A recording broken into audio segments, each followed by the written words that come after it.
what's up everybody? My name is Josh Garcia, and in this video, I want to talk about the book of Genesis, chapter 3, verses 6 and 7. So it says this: when the woman saw that the tree was good for food, and that it was a delight to the eyes, and that the tree was to be desired to make one wise, she took of its fruit and ate. She also gave some to her husband who was with her, and he also ate.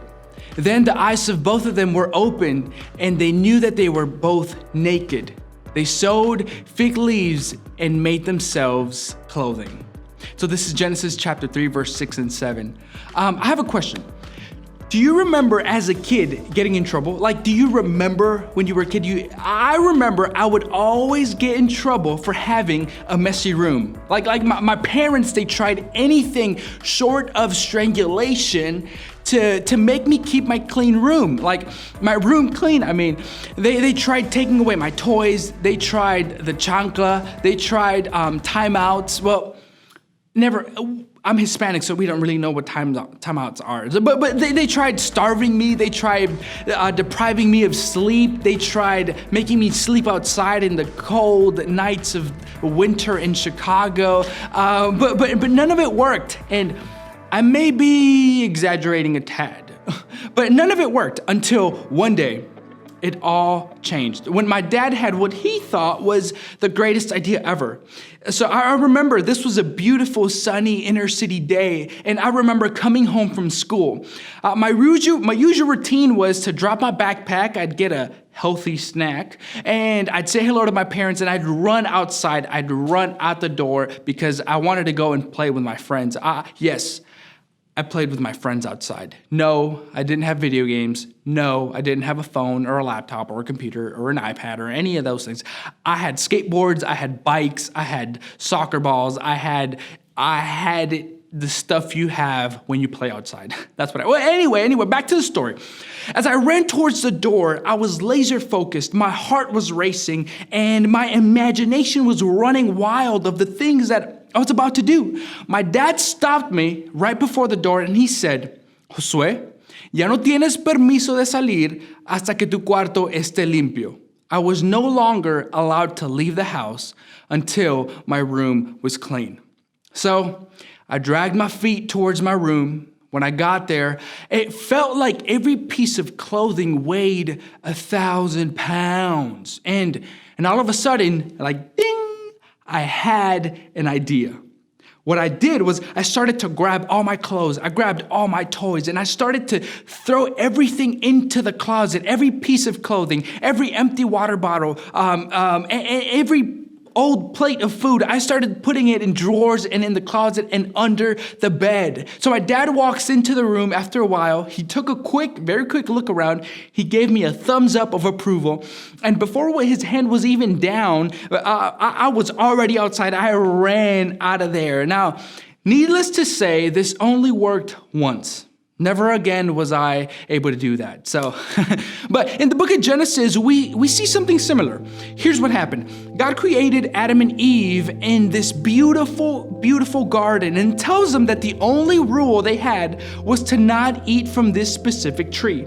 A snake comes along and starts chit-chatting with Eve and convinces her that she should eat from this forbidden tree. Once she eats from it, she shares it with her husband because she thought it was so harmless. Apparently, nothing happened. But this narrative of God's encounter with Adam and Eve in the garden prompts some very important questions. First of all, did Adam and Eve succumb to temptation because they had missed previous opportunities to talk to God?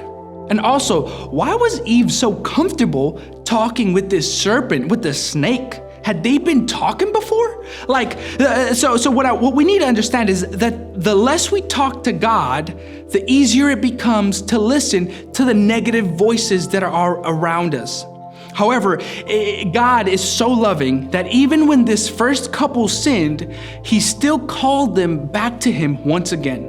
God was demonstrating his fatherly love. He knew that his children had failed, so he went out and looked for them. Adam and Eve felt ashamed of what they had done, so they hid themselves. They went and they hid.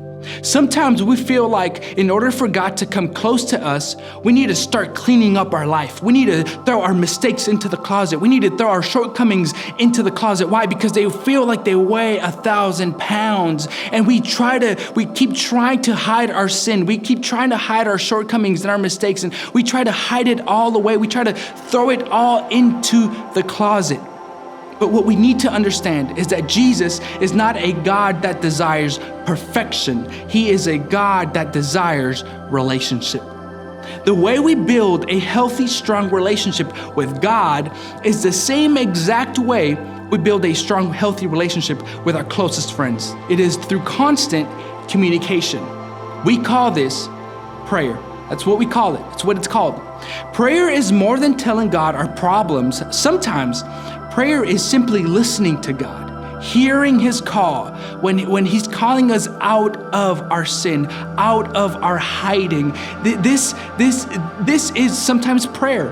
God, I believe, is calling us right now out of our hiding place and into His forgiveness. Let's not let the voice of condemnation be louder than the call of grace. As this new school year begins, let's commit ourselves to a lifestyle of prayer. Let's commit and say, God, I want to build this strong and healthy relationship with you. The way I'm gonna do it is through constant communication with you. I wanna talk to you and I wanna hear your voice. I truly believe God is calling us right now. He's calling us to a stronger relationship with Him.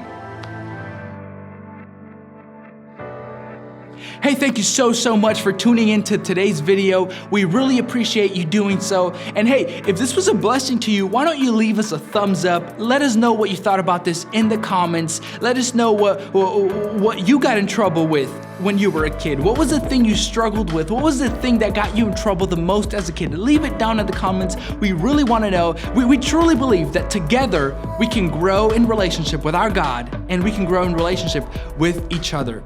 So don't forget to subscribe, because why? We are always uploading new stuff, new content, very cool stuff that we don't want you to miss. So also make sure to hit the notification bell so you're the first one to know. Thank you. Peace.